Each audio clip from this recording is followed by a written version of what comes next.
এই ওরা রাসেল ভাইয়ের দোকান হালকাতা তো শুরু হয়ে গেছে, দেখবি ভাই ভেতরে আছে কিনা দেখবি, এবার দেখবি ভাই ভেতরে না বাড়ি গেল ওই যে মিষ্টি কামড়া, আমি তো তাহলে মিষ্টি কামড়া নিয়ে যা যা যা যা তবে।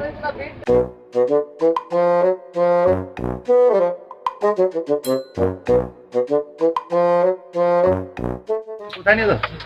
হাতে নিয়ে যাস না। তোমার বাকি টাকা পরিশোধ করেছো? না, কত বাকি তোমার? 3-4 হাজার। 3-4 হাজার। এখন কি করবো আমি তোমার বুঝে উঠতে পারতেছি না। খাই এসে পরে দিয়ে দিলাম। তুমি ভিতরে বসে খাও, চলো পানি দিচ্ছি সাথে। ঠিক আছে। ভালো পানি আছে, আবার এটা লিগাল সিফাতে বোতলও আছে, দেখো পানি দিবানো সাথে এক বোতল দিবানো।